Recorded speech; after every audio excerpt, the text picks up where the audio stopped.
ఓం శ్రీ మహాగణాధిపతయే నమః. గురుగారు, అప్పులు అనుకోకుండా ఆగిపోయిన మొక్కులు తీర్చాలంటే మనిషి ఎలాంటి వ్యవహారం చేయాలంటారు? ఓం వృషశైలాధిప ఏవ దైవతన్నః వృషభాద్రీశ్వర ఏవ దైవతన్నః ఫణిశైలాధిప ఏవ దైవతన్నః భగవాన్ వెంకట ఏవ దైవతన్నః.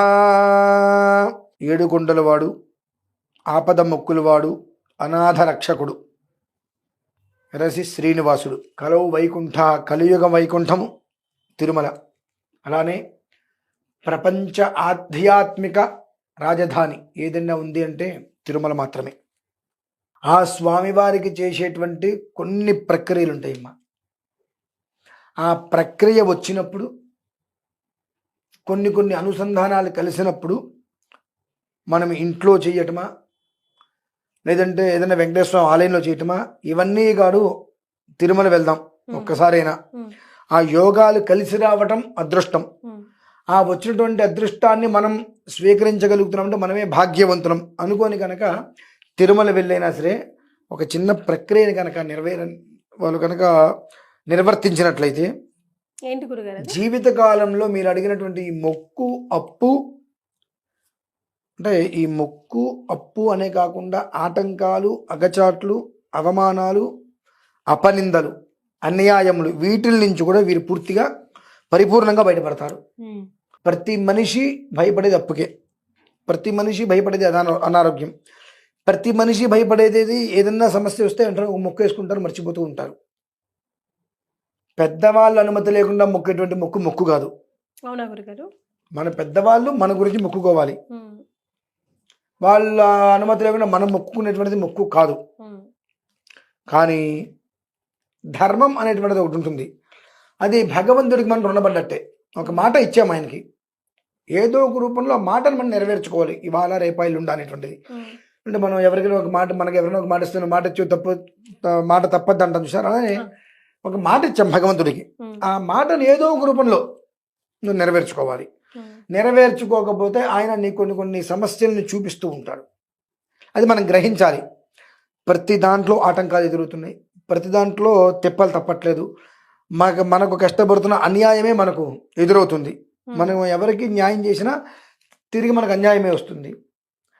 మనం ఎంత ఉపకారం చేస్తామో అంతటి అపకారం తిరిగి మనకు వస్తుంది.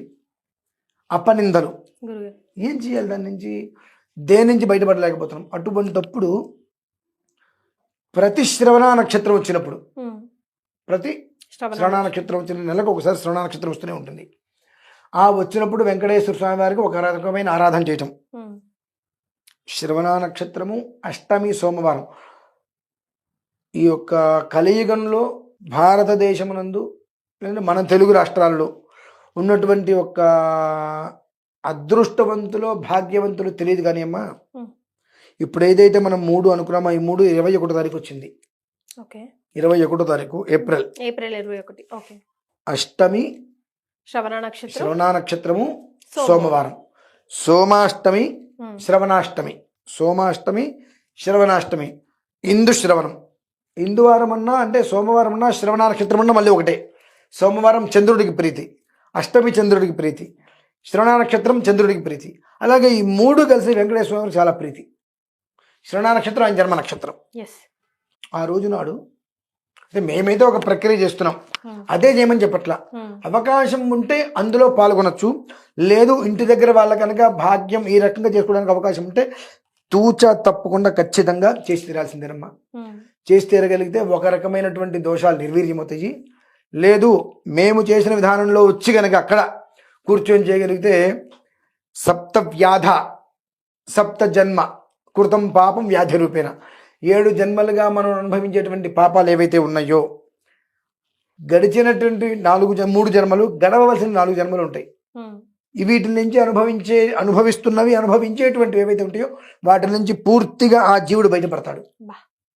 అటువంటి అమోఘమైన ప్రక్రియ. ఏం చేయాలంటారు గురుగారు? మేము చేసేది చెప్తాను, ఆ విధానాన్ని అనుసరించి వాళ్ళ ఇంట్లో అయినా చేసుకోవచ్చమ్మా, మన దగ్గర అయినా చేసుకోవచ్చు. 21వ తారీఖు రోజు నాడు తిరుపతిలో స్వామివారికి తులసి పుష్ప సహితంగా సప్తగిరి ఆరాధన చేస్తున్నాం.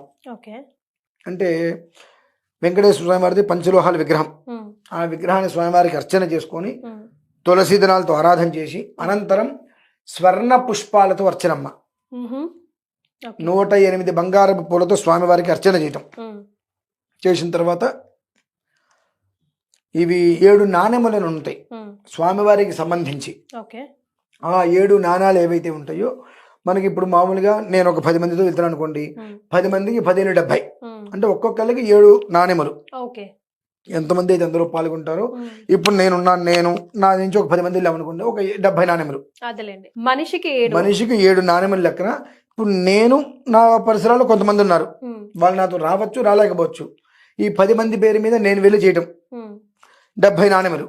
ఆ 70 నాణెములు స్వామివారికి అర్చన చేసి ఆ స్వామివారిని అలా పట్టుకొని చేత పట్టుకొని తిరుమల కొండ శ్రీవారి మెట్టు నుంచి కొండెక్కుతామమ్మ. కొండ పూర్తిగా కొండెక్కేసిన తర్వాత జీవధ్వజం అంటే ధ్వజస్తంభం, ఆ ధ్వజస్తంభం దగ్గరికి వెళ్ళి ఈ 10 మంది పేరు మీద 10 జ్యోతులు అక్కడ వెలిగించడం జరుగుతుంది. ఆ వెలిగించిన అనంతరము ఆ ఒక నాణెములు ఏవైతే ఉంటాయో ఆ నాణెములని తిరిగి వచ్చిన తర్వాత వీరందరికీ కూడా చేతికి అందించడం జరుగుతుంది. 7 నాణేలమ్మ. ఆ నాణాల్లో ఉండేటువంటి రహస్యం అయితే నేను చెప్పను, మీరు చూసుండరు. 7 అనేటువంటిది ఎందుకు పెట్టడం జరిగింది అంటే, జాతకరీత్యా 7 అనేటువంటిది వృద్ధి సంఖ్య. ఇప్పుడు కూడా లగ్నాత్తు సప్తమ స్థానం అంటే అన్యోన్యత, కుటుంబం, స్నేహం ఏదైనప్పటికీ కూడా ఇలా కలిసి ఉండేలా చూసేటువంటి విధానం అది. వృద్ధి ఎప్పటికప్పుడు వృద్ధి చెందేటువంటిది. అన్ని విధానాల్లో కూడా వ్యాపారమే కావచ్చు, మనం ఏదైతే కనుక జీవితాన్ని చక్కగా నిలబెట్టుకోవాలి, నడిపించుకోవాలనేటువంటి సూత్రాలు ఏవైతే మనం అనుకుంటామో వాటి ప్రతి ఒక్కటి కూడా 10,000 రెట్లు అది వృద్ధి చూపిస్తుంది, ఆ 7 కాయిన్లు కూడా.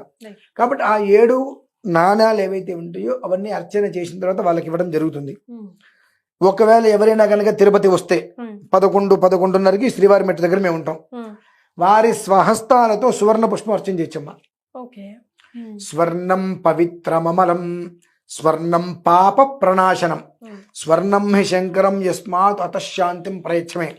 ఆ స్వర్ణ పుష్పం పట్టుకొని స్వామివారి నామాలు చెప్పుకొని సువర్ణ ఘర్మ స్వాహ, సువర్ణ అర్క స్వాహ, సువర్ణ శుక్ర స్వాహ, సువర్ణ జ్యోతి స్వాహ, సువర్ణ సూర్య స్వాహ అనుకుంటూ కొన్ని మంత్రాలు మేము చెప్పినప్పుడు ఆ నామాన్ని పట్టుకొని వాళ్ళు చక్కగా స్వామివారి దగ్గర ఆ పుష్పం ఒకటి అలా వదిలి నమస్కారం చేయడం. ఒక పుష్పం వదలగలిగితే చాలమ్మా, అక్కడ జన్మ చరితార్థం అవుతుంది. అంటే బంగారం అనేటువంటిది మనం వదిలిపెట్టాము అని అంటే ఒక రకంగా మృత్యుప్రదమైన దోషం వెళ్ళిపోతుందమ్మా. బంగారం అంటే స్వర్ణం పవిత్రమమలం అని వచ్చింది కదా, స్వర్ణం పవిత్రం. అందుకని అంటారు ఒంటి మీద కనీసం ఒక 1/2 గ్రాముతో అయినా సరే చిన్న బటువో చిన్న చెవులకు ఏదో ఒకటి పెట్టుకుని ఒంటి మీద ఇంత బంగారమైనా ఉండాలి అని అంటారు. ఆ బంగారం శరీరానికి ఇంతైనా ఉంటే ఆ మనిషి ఎప్పటికప్పుడు పవిత్రతగా ఉంటాడు. ఆ బంగారాన్ని మనం స్వామివారికి అర్పిస్తున్నాము అంటే ఇంకెంత పవిత్రత మనకు ఉంటుంది. అంతటి యోగవంతమైనటువంటి సిద్ధి వాళ్ళకి కలుగుతుందమ్మా. ఇది మేము అక్కడ చేస్తున్నాం.